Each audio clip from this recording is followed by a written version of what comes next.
Recording. I am. This is crazy. So yeah, I look whiter than ever, and you look a beautiful pink hue. You're the ideal white man. Well, this will be a work in progress. That's right. Oh That's, well. Anyway, hey buddy, I'm glad we're talking. yeah, yeah, it's good to just touch base at the beginning of the week and just see what's happening, what's going on, how you're doing, just all of it. Just it'll be good to catch up with pretty much anything we got going on. Um, yeah, I mean, well, let me just say this is that without going into a lot of detail, but I did talk to your son, and it was a nice conversation, and I could hear your voice in his voice, Good to and hear. he's very respectful, and so he just called and had a few questions of the logistics and all that stuff, and so I told him that was good and we'd work it out, um, and when my come away from that was no different than I would with any client or with someone who's wanting to navigate this space. And when I say this space, we're talking about eliminating income tax liability and being outside the federal zone and all that stuff. Is that people are still are trying to work it out in their own bones of on some level we still are looking for permission, and we're looking for is it okay, and I don't want to get in trouble. And when I say and just talking about that in my own clients and with people in general and stuff like that, you can hear it in people's voices, and in the government world and in the corporate world, this not wanting to get in trouble, I'm making up that it's coming from school. Yeah. Well, there's and my boy he was homeschooled, a little private school, and then homeschool again.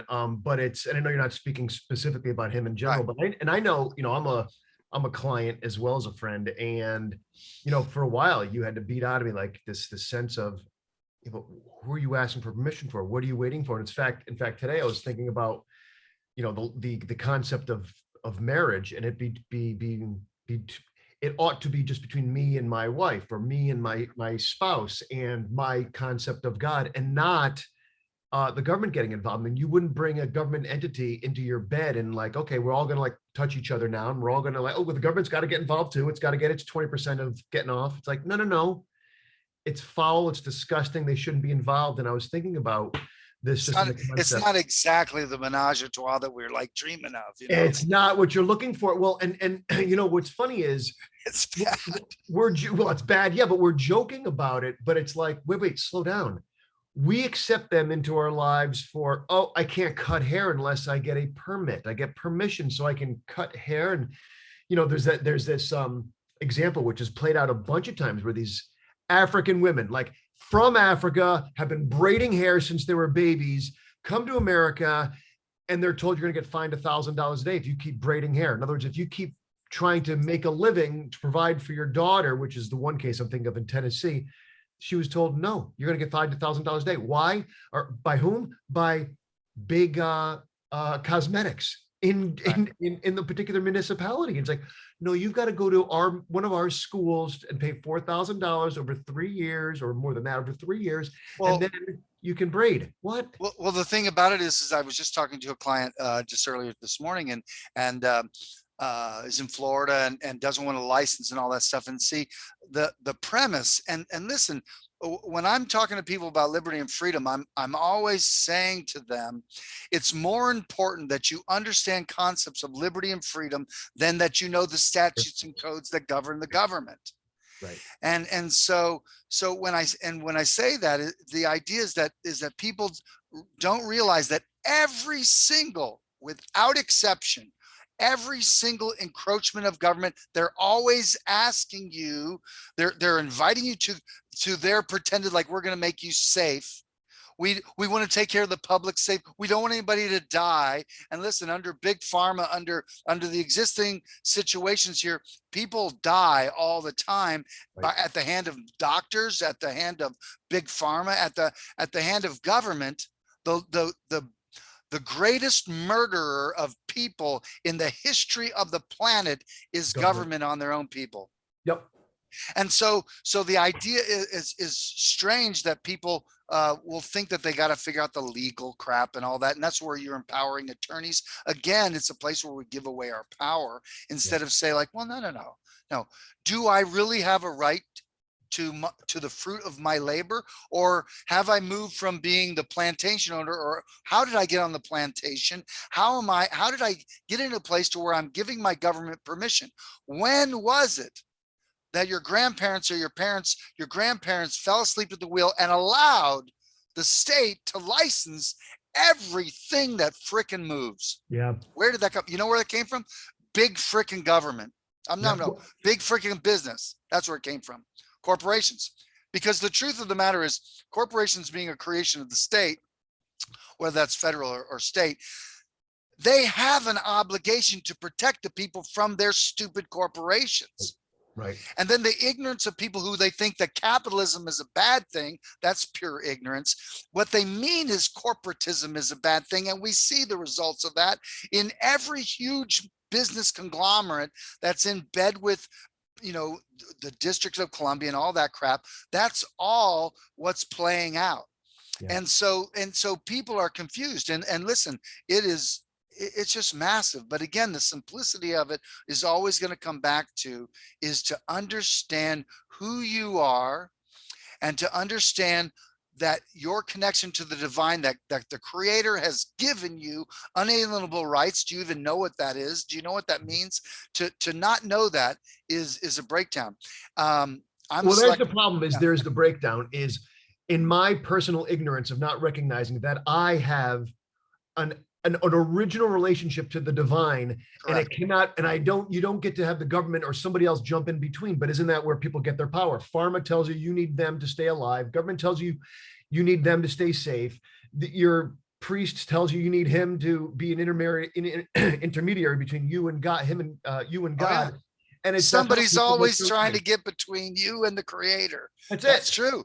Now it's interesting the good point you made. I think it'd be a kind of funny video to see, to do a thing of like, well, so you're thinking about becoming a child of God, huh?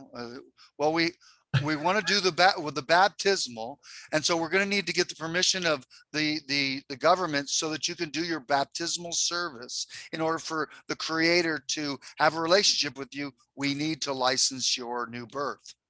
And so we need a new birth certificate, which is our baptismal. And so therefore, we play it out. You need proof of birth, because how else can the creator, the creator can't recognize that this child was birthed officially unless we sanction and afterwards you might want to have a reception. And so we need to get involved between you and the restaurateur, because you need to, how do you bridge the gap between you and the guy that wants to sell you ravioli for 30 people? It's astonishing of how many places we give away our power. I mean, and we can make fun of this and we can laugh about this stuff, but and it is funny if we were stepping out of it and saying like, good thing that's not happening, but it's happening on a wholesale basis. No, it's grotesque now. Now, what I should tell this guy is like, he's trying to do work down in Florida. I'm like, well, get the hell out of there, move to the free state. And I'll never license what I do with the state. Now, and look, we work with people about not wanting, and I say that, and yet I have a license to drive and all that stuff. And I think that work has to be done. And then where do we get legislators that actually represent the people and their rights? How many legislators, people that are voted in, how many of those people can define what a divine right is, what a right is, a natural right, not a civil right? And I love Ron Paul, but I cringe every time he uses the term civil rights. It's disgusting. Yeah. Civil rights are not rights, they're privileges. Right. End of story. Because let's say we repeal the Civil Rights Act. What are we going to do? Screw people now? Is that really how we're going to behave? Well, yeah, but you always go back to, immoral people need a government, right? If you won't govern yourself, then you're going to need, and there are people we say that as a warning. Well, there's your warning. But guess what? There are people who have a vested interest in you being immoral and not governing yourself so that they can step in and be your intermediary between you and your dangerous neighbor. Well, Well, yeah, you see that in all the movies, and the thing is that the mafia always gets involved with all the vices because they know this is what humans are going to do all the time. And I think that's where government goes too, is they're going to they want a piece of everybody's action. And that's why it occurred to me at some point not too long ago with respect to jobs. Every one of these stupid idiots out of, in your capital or in DC is like, I heard someone say, well, the purpose of the politicians is make sure that we have jobs. Stop giving away your power. Jobs are there. They get money when you get jobs. Someone was buying a lottery ticket in the local store, and I'm always hoping that my interaction that day, wherever I'm at, is going to be memorable. So, and my father's humor was always, try to be like you're an idiot, like you don't know what's going on. So this woman's buying lottery tickets. She's like, she just cashed in a lottery ticket. She got like $125, so now she's buying more lottery tickets. Yeah, yeah. Right. And so she says, I'll take number 8, number 5. And so I'm sitting there going, and I say, feeling lucky, are you? And they never say, yeah, I'm feeling really it's like, no, I'm going to keep paying. And I hardly ever win. I said, listen, I have a lottery you can join. We pay out $3 every, it's a $5 lottery. We pay out $3 every time. Everybody's a winner every time without fail. Isn't that great? They don't get it.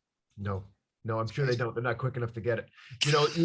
You said something a moment ago about the vices, and I was doing some writing this morning about how the government, of course, promotes to us the concept of freedom being you can have all the pornography you want, all the alcohol you want, all the drugs you want, all of the free sex you want, no consequence, all you want, and that's freedom. And what it is to our base selves, that's just what I want right now with no consequence, no looking towards the future. And that, again, of course, that's a perfect setup because I won't govern myself. Right. I won't see and actually experience, union with God, union with the divine, conspiring with God. So then I don't actually know how good it can be. So Right. all I'll take are these cheap little trinkets and call it gold and call it God.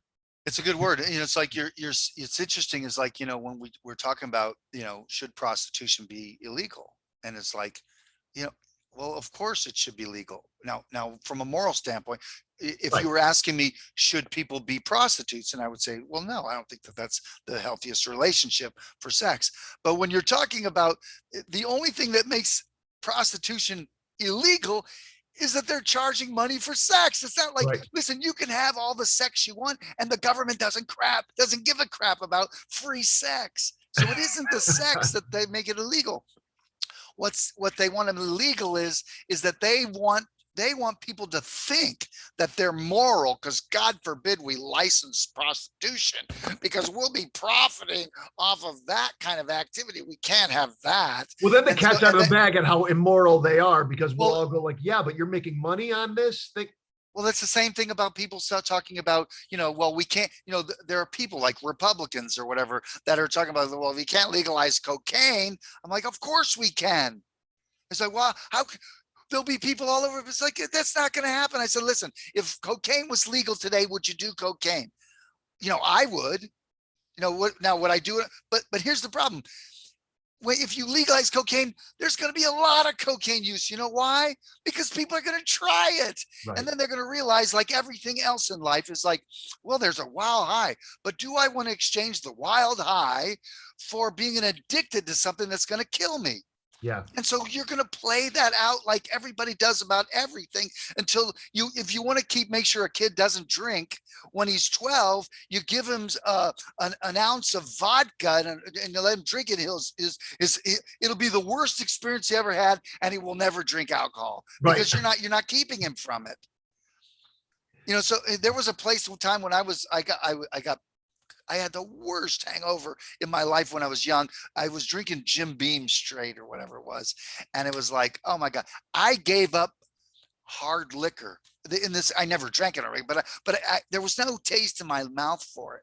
And this is where people are going to come about, whether you're talking about drugs or any kind of vice, is that when you understand the principles of freedom, people have to be allowed to do things. And so then for them to determine in their own life that this isn't going to work for me, it's not going to work for me or my family, then the not doing it is a moral thing, or Right. bigger sense, not because your government is your nanny and mommy and they say you can't do it. Because Right. let me tell you something, I'll guarantee you all day long, you want to compare illegal drugs, the death of illegal drugs, over how many deaths the medical community and big pharma has on their ticket. No comparison. No comparison. No No comparison comparison. whatsoever. That's No. right. Well, More no, people have died. it's no different than the amount that's counterfeited by Joe Schmo versus the amount that's counterfeited just by the simple printing of money or adding zeros to a digit before that. It's astonishing. You know, where our monetary supply is being watered down. I mean, I don't even know. There's no metaphor to even meet the astonishing degree which our currency is being debased, and we're being told the big threat is the guy who's printing out $100 bills Oh or yeah, of course. It's crazy. Now I thought a good business would be, imagine a warehouse, a nice, beautiful place, either a club, nature place, or whatever. You create a big complex and you have a doctors on staff, and somebody can do cocaine under being Oh watched, yeah. and they have a lovely experience, and they have it here, and it's pure cocaine. It isn't on the street where they don't know what it's laced in, and so they have this lovely experience. Maybe they want to do LSD or some other drug, and they're under the care of people. They can have fun, and then they do the experience, and then they move them right into a bed, and they go to sleep for a day or whatever it is. They recover, they have dinner, breakfast the next morning, and and that's the way it is. And it's in this controlled environment. Yeah. It's No, like, then you could absolutely. try your mushrooms or whatever it is that people want to have as an experience. You know, And it's funny because I wrestle with this. It's like, yeah, that makes sense. You know, and I know we're looking at this at different levels of analysis. We're thinking about it with different minds here. And I always go, yeah, totally. And do I want that for my boys? It's like, no, I don't want them to have to do that. I mean, I've had my own challenges, but I've never done a drug. And yes, might trying this or that steer you away. Yeah. But I always go back to this, well, it's an analogy or perhaps a metaphor. And it certainly was something that happened back in throughout history, is like, you put yourself into a neighborhood where it's all Irish or all black or all, Italian or whatever, and you start letting in people from another tribe in, and they're bringing in stuff that isn't so cool, whether it's drugs or whether it's pornography. And what would have happened? All the men in the area would have gotten together and beat somebody's rear end or chased them out or made it very clear that you are not welcome here. Now, it's really easy to become really simplistic and imagine, well, wouldn't it be great if we're all just in Italian or Irish or whatever neighborhoods again? It's like, well, no, because we were still being pissed off at the O'Malleys because they hoot and holler too late. And there's always a divide, and um, eh, there's always a reason to be complaining about somebody and something. But right. there is something to be said about a tighter knit community in which the standards are brought to you by your church, by your your community, where we just don't do that. We don't But follow even that is there's a danger of the clique, right. because there listen, if we did that, nobody would have flown. Nobody would have gone places and did things that were outside. There has to be pioneers and risk takers. And a lot Of of course. times, we also know that power corrupts. And so in your little tribe, your elders may not want anybody to be outside. And all of a sudden, a foreigner comes in, Right. and he has different ways. I think ways always should always be challenged, to see if they always are serving the people, or that we're connecting in the divine in a big way.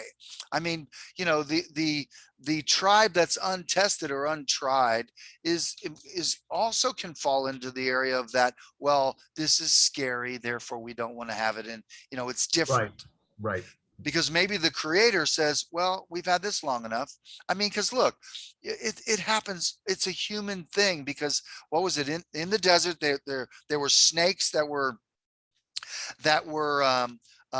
biting the children of Israel, or whatever it was. And then the remedy was Moses would hold up his staff, and the people would look to it, and they would get healed.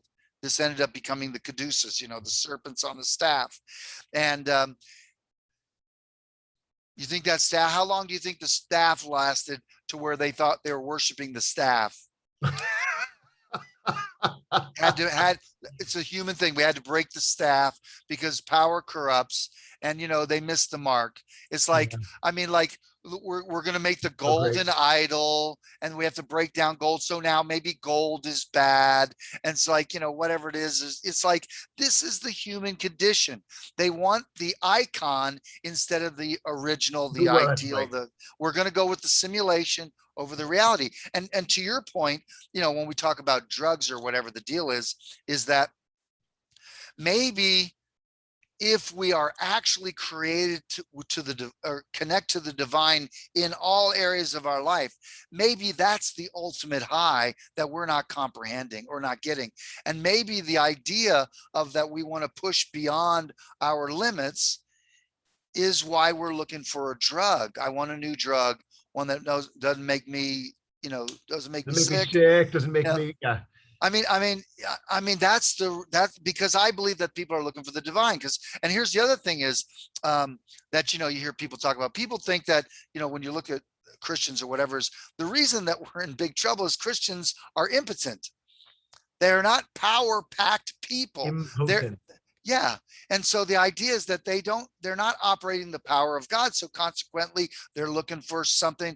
I mean, if someone could wield the power of the Almighty, that means to heal somebody, faith, miracles, gifts of healing, they'd never have to work a day in their life. Are you kidding me? There would be people knocking down the doors. The churches would be full.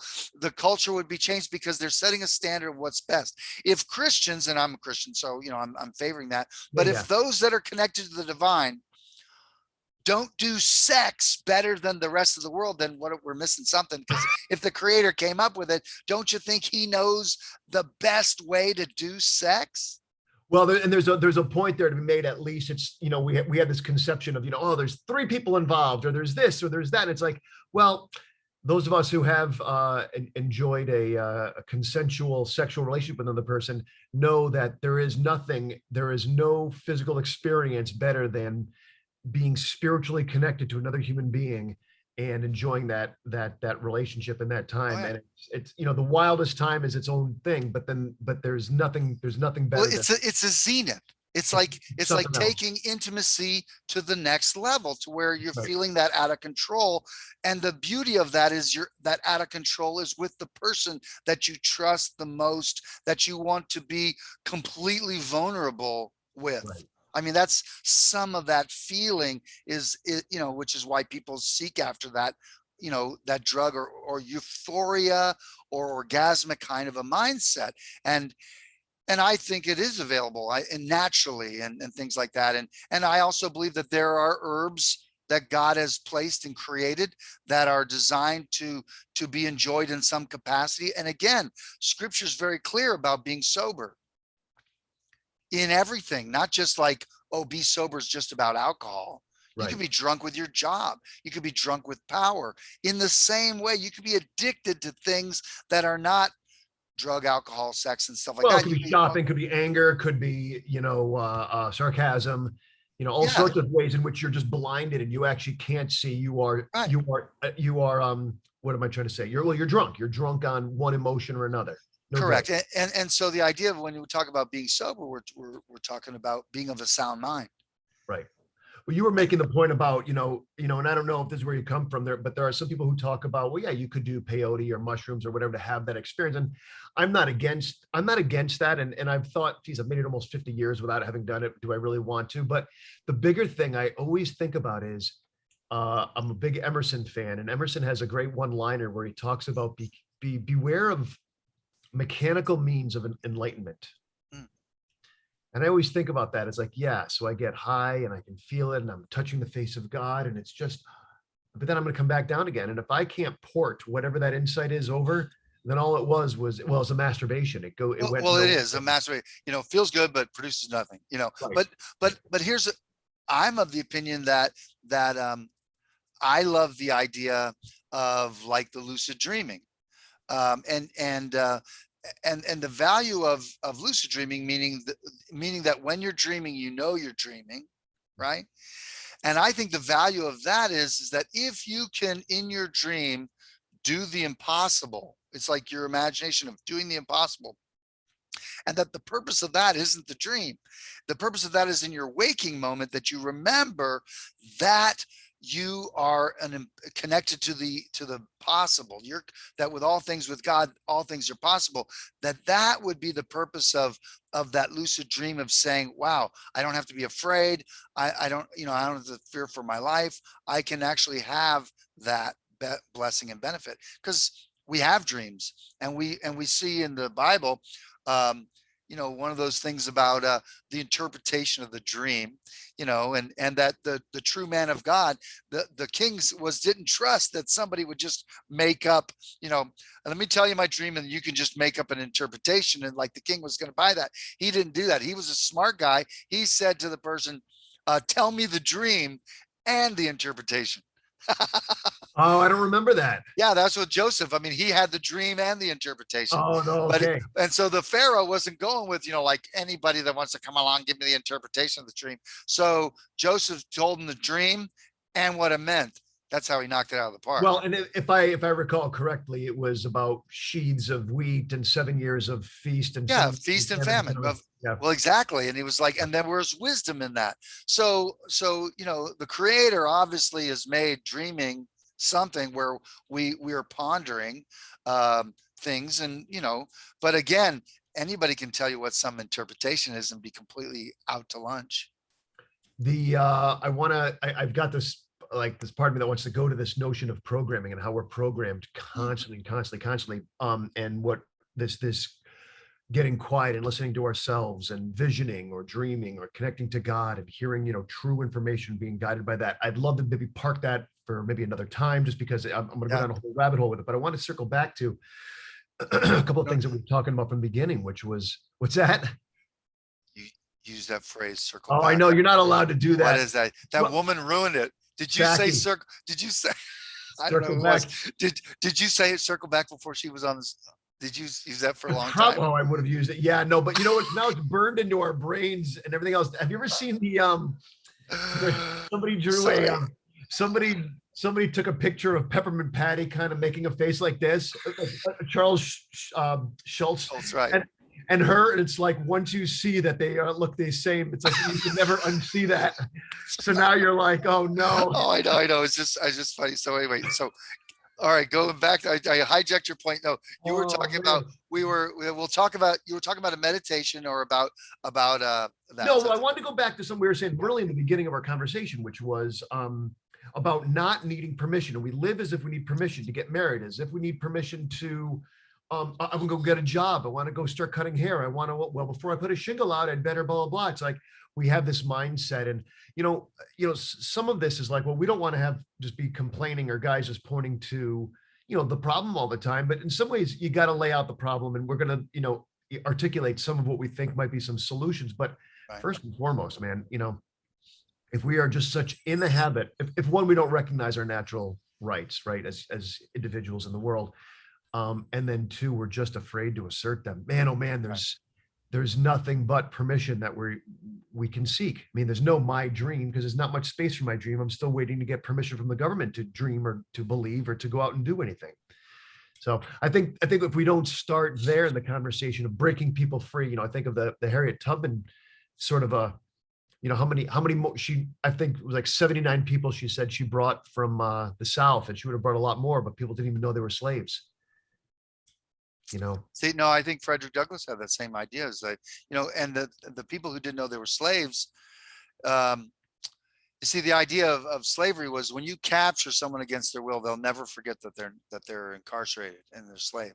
But when you have captured people that are having babies, right, and that the master is claiming the baby as his own, and then what he does is, the natural instinct this is just powerful. The natural instinct for the mother to care for her children is that the master comes along, and then when the child is resisting naturally, and he beats the child and says to the mother, you teach those children to not do the wrong thing, I don't have to beat them. And so now mom becomes the order follower. She's now the one that teaches the children that they have to submit. And I assert that that's where government schools are now. They're Yep. teaching people to be order followers. Yeah. And that's bad. And that's where our culture is. And there's a quote that I've used on Facebook, my accounts, as well. And that is, um, no one's rights are violated when you obey the government. It's only when you disobey the government that you find out if your rights are going to be violated or not. You see, they have no struggle if they can get people to obey. And one of the ways that they do that is that corporation that they created. Business person wants to do a business. They want privileges and immunities. The government, they get into bed with government. Government offers protections like they promise. And then now they govern it. So then now they're compelling the corporation to limit your pleasure and whatever, or force you to do certain things and all. That's beautiful relationship, because now the government isn't the bad guy. It's that bad guy corporation. And of course, that's one step away from the state owned business, like in China, if or other places. If the government owns all the corporations, then that's complete communism. But you see, when government owns a portion of it, that's fascism. And Right. it was Tells you what you can Mussolini. do, what you can sell, who you can hire, who you can fire, what hours you can operate. You still Yep. think you own the business. You still have pride in your business, but you don't control it. That's And fascism. and That that's is where actual fascism. licensing is in that same kind of a thing where we've allowed them. Fascism is what Mussolini said was corporatism. That's that relationship. And so the ignorant people of America and the world think that capitalism is the bad thing, because they Right. don't understand what capitalism is. But I get that they're bothered by corporatism. And that was the other Ah, thing I saw in some meme or wherever it was I was typing and offending people, was yeah, it's so easy to do because people are so thin, is that, it was some meme, and the bottom line was, well, we gotta screw the rich. Because if you're making money, you must be evil and bad. oh, right. And so, Right. and so we're not going to determine who the rich are. Yes, we're going to take the money from the 1%. And of course, and the truth of the matter is that 1% is not really the ones that are bothering us, although it's massive, but they're Right. not the majority of the people. The massive middle class The guy is the making rich. $400,000 or $1 million a year is not the guy that's running you into the ground. Well, right, exactly. And so they don't understand economics. They don't understand where it's coming from. Um, and so I think that's a big breakdown. Now, one of the things I was going to say is I'm a selectman in my town. Yep. I'm a politician. I suck. And so the idea is I found out that by running a selectman that I'm not involved with the school budget, the school board. I'm not involved with it all. I have no say, other than that I have the power to take someone's house from them because they haven't paid the school.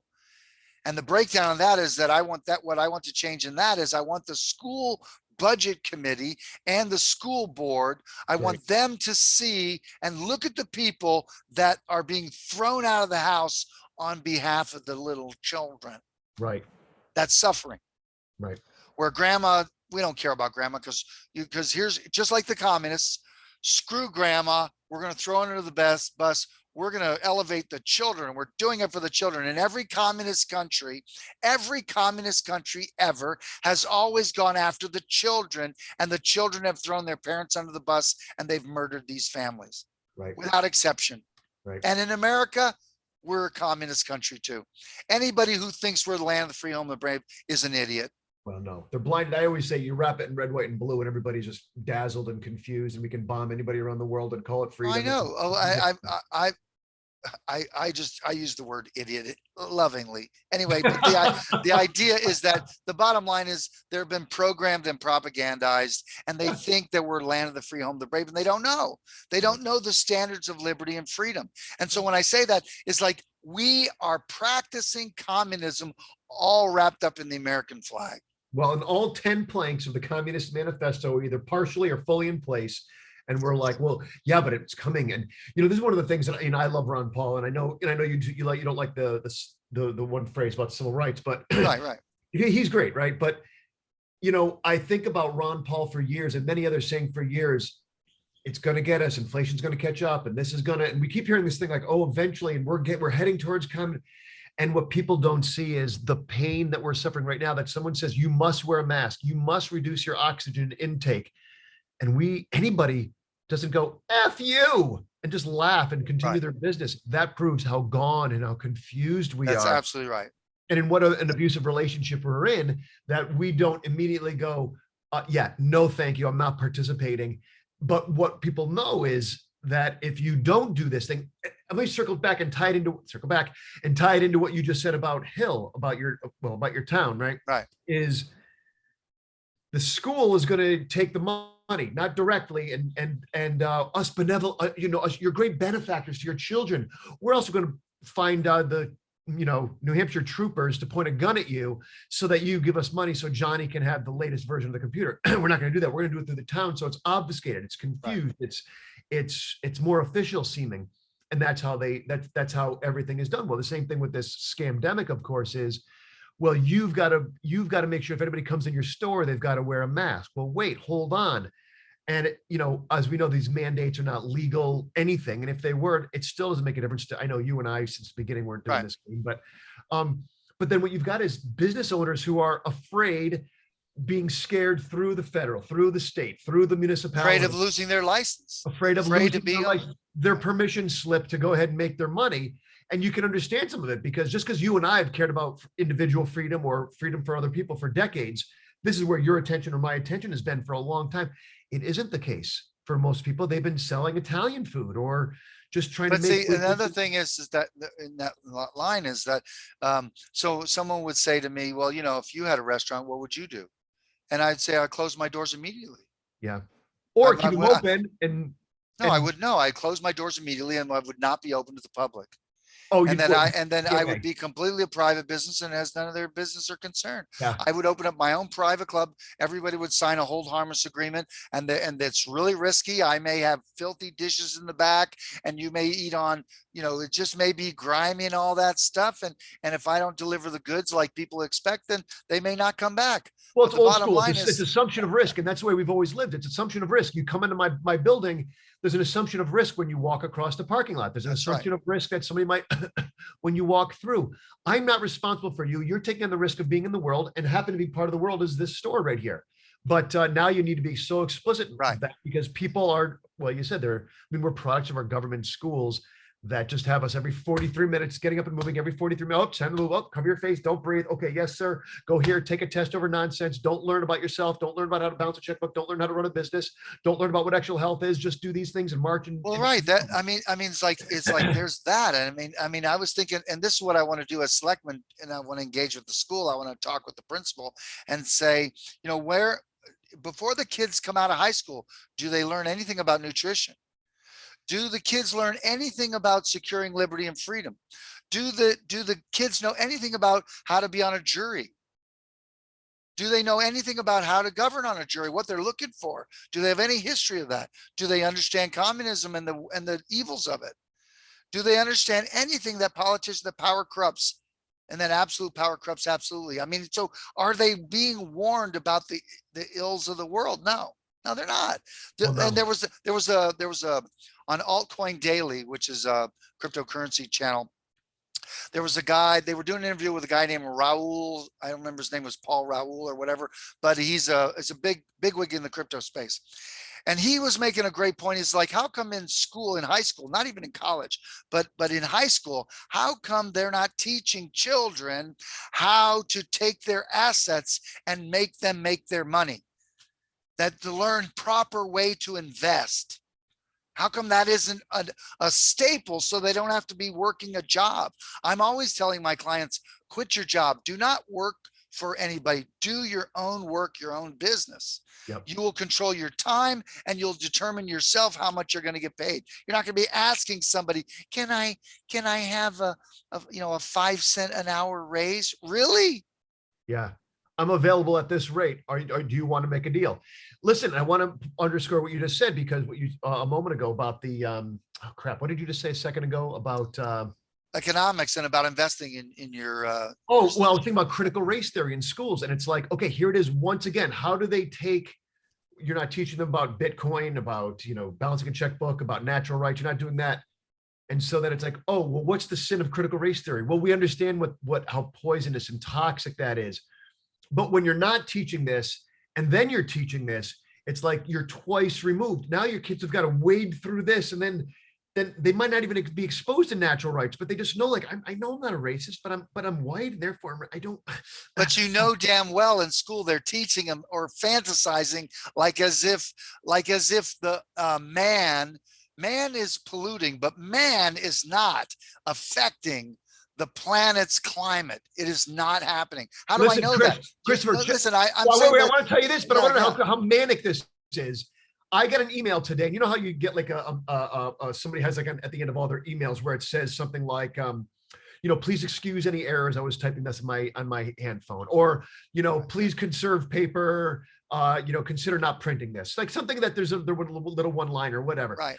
I got one today from somebody, and it said, please, before you forward this email, recognize it produces a forwarded email produces 4 grams of CO2 pollution. And I went, oh my God. What a crock of crap. 4 grams, first of all, you know that 4 grams CO2 pollution. And I said to somebody, I want to send him an email with pictures of those giant CO2 producing machines that are pumping it. Forget that.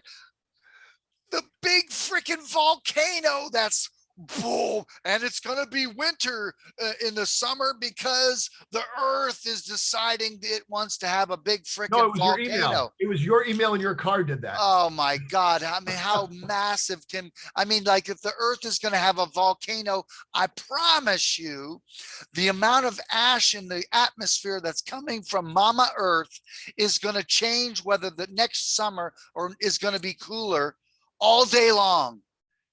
Yeah, now, pollution, listen, pollution's local. I get it. But we're not talking about, let me tell you, this earth is going to kick butt. And so, anyway, but again, if you want to, I mean, we could talk about, that would be a whole conversation just talking about the BS climate. No. They want to say that if you're a climate denier. So I don't deny this climate. So we call it logic denier. That's what we should call them. Yeah. Logic deniers. Those logic deniers. I saw a meme the other day. It says, I'm just going to read it right here. They somehow managed to demonize coughs, sniffles, and having no symptoms at all, but normalized strokes, blood clots, neurological disorders, and died suddenly. There is a certain madness that is actually occurring. What was it? I was at the line today, and they asked me for the 19 cents. I said, I think I have that. I said, usually, I got the change in my pocket, and I was giving it back to the gal. And I said, yeah, usually I throw this in my jar at home. I had some still. And the other gal says, I got change in my car, but there's coffee all over it. And I said to her, well, when I'm at home, I just take the change and I put it in my mouth and clean it all up before I put it in my jar. And the other lady went like, oh, gross. I said, well, how the hell you think I got this awesome immune system? Creating memorable moments for people all across New Hampshire.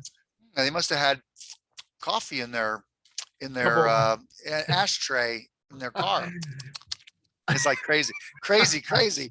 No, anyway, so yeah, I just love to get a rise. I've always looking to get a rise at the register. I mean, the lady's wearing a mask, it's under her nose. I'm like, how's that working for you? And she's eating and she's putting her mask down. It's like, and then they have the plastic, and I always get on the other side of the plastic. How you doing? And I'm handing money back and forth. It's like, you screw. I always do that too. I love the people with the masks halfway down. You're like, you're halfway there. You got this. There's a couple things that they're doing it because they're being told they have to in order to work there. That's disgusting. Oh, you're about the people who work there. Yeah, no, I know that's bad. I know. Bad. I would quit that in some way. Listen, we're going to get down to the last minute here, but here's what I wanted to ask you about your work and all that stuff. I was going to ask you, what's a common thing that for your clients with respect to time, like to make the most effective use of their time? What would you say is a common thing that people struggle with? Yeah, and if I'll tie it in even what we're doing here, I mean, because I don't know about you. I do know enough about you to know that we both care so much about what's going on in the world. We spend a lot of time worrying about that, and yet here we are with developing further business, bigger business and a better, more profitable business and more impactful business. I'll tell you, I started, my dad, it's funny, I'm sure you've got your own dad. Oh, here it is over here, your own dad stories. But for years, my dad's like, carry a pad of paper, write down, get a pencil, keep it in your back pocket. I'm like, yeah, whatever, dad. I got a good memory. I'll just do whatever I want. And then you're like, oh, I forgot that appointment. Oops, I forgot that. I'll tell you what, man, every morning I sit right there where those pillows are, shove those over, and I sit down there quietly, all by myself, just meditate for a few minutes. And I'll tell you what, so time management to me comes down to, I hate that language. Do you do that every morning? Every morning I get up before I look at my phone. I look at my phone just to make sure I don't have an emergency text from a child or my wife or something like that. But you mentioned that you were writing. Now, do you write every day?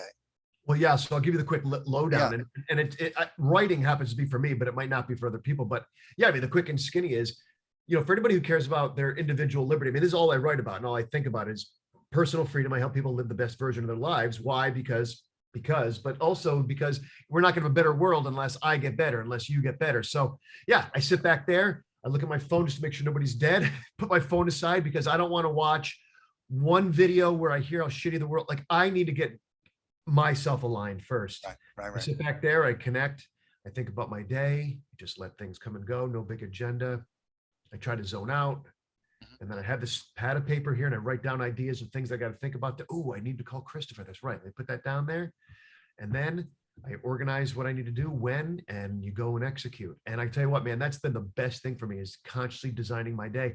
And I'll tie it in with, what you were talking about a second ago about, instead of being an employee, which your hours are shot from this to this, rather than, hey, Bob, I know that I'm your subcontractor and I've agreed to work Tuesday, Wednesday, and Thursday. You give people respect, right? In advance, you let them know I'm available from 9 until noon that day, but after that, I've got something else to do. Now you're actually creating your life on your terms, on your schedule, the way you want, because you've got a phone call, a doctor's appointment, a brother to take care of, or whatever. Right. Otherwise, you are saying, I am willing to be on this plantation for 40 years in hopes that I live that long. Yeah. They put a golf club and a gold watch on my wrist. And man, oh man, that's not freedom to me. But for me, the conversation about time management is how do you want to live your life? And I'm all about doing it consciously, because without consciousness, man, you're a slave. So my wife and I, we tend to like to have coffee in the morning, and we're reading a book together. I don't remember the title. It's very short. I mean, it's very short chapters, but it's on something like how to always be motivated.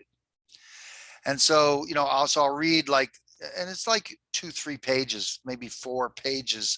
And then we'll talk about it, how we're going to implement it, stuff like that. And that's interesting to look at and to talk about. And they talk about, besides goals and about your attitude and stuff like that. They're also, today's chapter was dealing with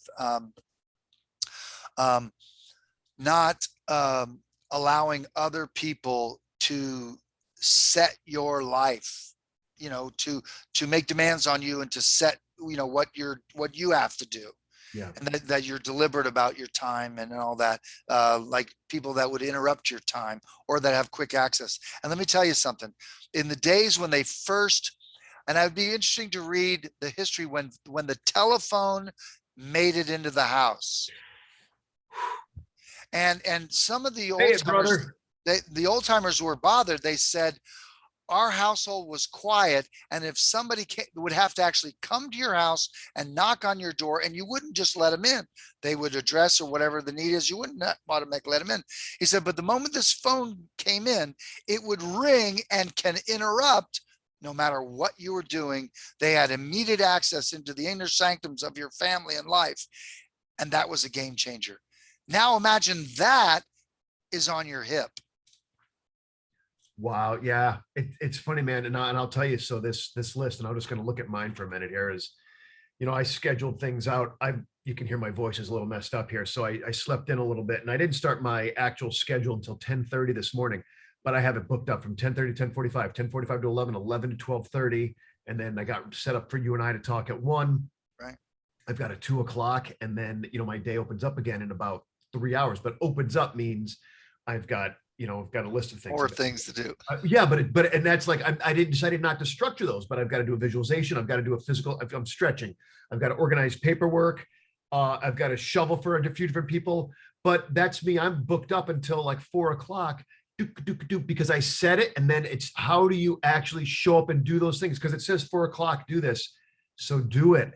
And what happens is, oh, he called or she called, or let me just check my emails. Oh, for the love of God, texting and emails. You don't owe somebody an obligation. You don't owe somebody an obligation. You don't owe someone a response just because they text you. And we have thrown ourselves under a Well, that's why I don't tend to wear, I have my phone sits back here on the shelf. I don't wear it at the office, and at home it sits plugged in, and I'm not wearing it in the house. Good for It you. sits there. And so I know it makes noises, but I'm not responding to its beeps and bums. And sometimes, like, I'm in the middle of this call and somebody's calling in, and, we don't have to answer the phone. And, I've heard That's it great. was Ed Sheeran, the musician, right? Yeah. Ed Sheeran, or whatever his name is. Yeah. He gave up his cell phone, said it was the best thing he ever did. I remember Prince talking about that he gave up his cell phone. Bless that son of a gun. I think about it too. I'm entertaining it. You know, would your life, and then some people, and this is okay too. I think there's value. What happens if you just went to a flip phone? I think about that. It's just like having that. The idea for me is, imagine, and that, you'll forgive the phone that rang earlier, by the way. It's a 1959 phone I had refurbished. Your phone rang there? That my phone rang like when we first started talking. Oh, I didn't hear your phone, but my phone here rang, and then my cell rang. Oh, and no so, way. yeah. So I've got an I'm old on headphones. So I've got an old 1959 fully refurbished, and I like it. And I like being on the cord, and I kind of like being like mom used to do, washing dishes like this. Right. And I like that, but I've never been that extreme to think of ditching that. But I got to tell you, I've thought a lot about getting rid of my cell phone, but they're so brilliant because it's addicting, because you can get your weather, your stocks, your vape, but everything is just done like this, quick communications. But, Henry David Thoreau's got a great line about don't become the tool of your tools. And I can see how I have become a tool. Yeah. So imagine, if well, that'd be an interesting thing. Imagine launching a company to decentralize your phone. And imagine if you had like a pack. Like someone I was talking the other day, like they were talking about like getting a phone, but they didn't want to give up the Google Maps. I'm like, well, just get a GPS in your car. Okay, that's kind of cool. So imagine if we were going back to decentralized, like I got me a camera, and it's small enough to, like, I have that camera. And so maybe you can get away from your phone. So I like to look at my cryptocurrencies, but maybe there's a device that it would just have that. Well, can't always carry them, but imagine if I just had a thing that wasn't a phone, that was my cryptocurrencies, because I like that. That's one of my things with the crypto. It's like, do I really need to be checking my crypto every blah, blah? No. So I do. Every minute. There it is. It's rising again. It is. Oh, no, it's not rising. No, but imagine again, maybe some very thin, but imagine every every app had its own device, and so that you could actually imagine if they would stick together, but you could separate them all, and then you could leave them and keep them as cards. Hey, I got a business idea. I remember. Yeah, I know. Yeah, that's right. You're going to start selling phones from 1998 and everything else. No. Listen, I like the idea of the big long cord on a heavy phone, and you got just the thing. I got one of those shoulder things that mounts, that sits there like that, so you can walk around. That was a big thing in the 70s, and they came up with that. So all you have to do is tip your head a little bit, not this big neck thing. Man, that's so good. You could kill somebody with hitting them with the handle of a phone. It really is crazy. Anyway. All right, what do I want to say? What do I want to say? Yeah, we're coming down to the wire. Oh, listen, here's what I wanted to mention is that we'd like to do this talk every week as much as we can. You and I, of course. So we're going to get into other things all the time, and we'll check in with how things are going and all. Cool. But I would like to invite people to to eavesdrop and be in on our weekly calls. Is somebody listening? Is somebody else here? Maybe. I don't know. This may be like on the internet, the cricket cricket. The But cricket show. but but between your business and my business, and we're friends, and the things that are going on, I think we're going to talk about some current events, and we'll talk about principles of liberty and freedom, and really how people can be better for themselves and for their families, and their community. You know. Amen. Amen. Yeah, and So let's I know the conversation will evolve, and as well as how we begin the conversation and end the conversation, but really what we want to do is invite everybody to feel free to comment, of course, like, subscribe, share, all that stuff if you want to be in a yeah, conversation about personal freedom. And if you ask questions or make comments below, we can certainly comment, there, but we can also include that in the conversation that, Christopher and I have next week. So oh yeah, that would be great. I mean, if someone has questions, we'd like to definitely open that up, and of course we'll put our website links or contact information on how people can reach out or get in touch with us and stuff like that. And then of course people will get to know us, and know what we're into and all that. That'll be I fun. have an idea for next week. Oh yeah. Bring a quote. I already know I'm going to bring you a Frederick Douglass quote. So there you go. Oh You man, advance notice. stole my Frederick Douglass. No, okay, no Frederick Douglass allowed for either one. No. You can bring anything. Don't qualify. No, because it's low hanging fruit for you. I'm going to do something little. I'm going to bring a quote that I think you're really going to like, and I'm going to get you going on it, and we'll see where that goes. Bring a quote that you think I'll like. Nothing too huge, but Can you quote yourself? No, you can't quote me. You can't quote you. No, I have a couple of my own. You say things long enough. Yeah, it's like I can't believe there's in the movie 1776, the musical. Ben Franklin makes some statement. He says like tyranny. The charged by those. I don't know. He makes some statement about. Good one-liner. He says, Franklin, don't. He says, are you quoting yourself? He says, that was a new one. So I think of that as a charge by the winners in order to hang the losers, or something like that. Yeah, that's right. And it's like it's like if you say stuff long enough, it's like it ends up being. That's a brilliant quote I heard somewhere. Oh wait, that was me. So I'll do a meme that has a thing I'll quote, and I'll say, CJ Gronsky, and it's like, how arrogant is that? That's so great. bad. I love it. But anyway, something that's not a CJ Gronsky quote or no, I won't. I'll do the same. And just any quote on any something subject, that you like, that turns you on, that you okay. think would stimulate a good conversation, that around the conversation of personal. All right, come with a quote. Now shoot. Yeah, okay, that's cool. And then I can hold it up and I'll show the quotes. Yeah, make me work on it real time, and then we'll start riffing with it. Let's do that. That'd be fun.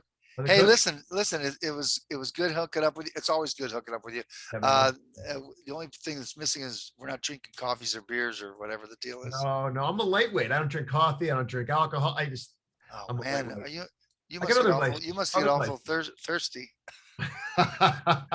No. I always think of that as it's a lovely social thing. I think that's I'll tip back some seltzer, some purified seltzer water. There you go. I'm drinking water. It's good. I should drink more water. Well, listen, it was great, and I'm thankful for you and for all you do. You're making a difference in people's lives. It's huge. Yeah, likewise, man. Thank you so much for that. All right. Well, we'll catch you next time. Next time, brother. Good talking to you. Huh? All right. You too. Bless you. Right. Take care. Stay there. Christopher. Yeah. All right. I just wanted to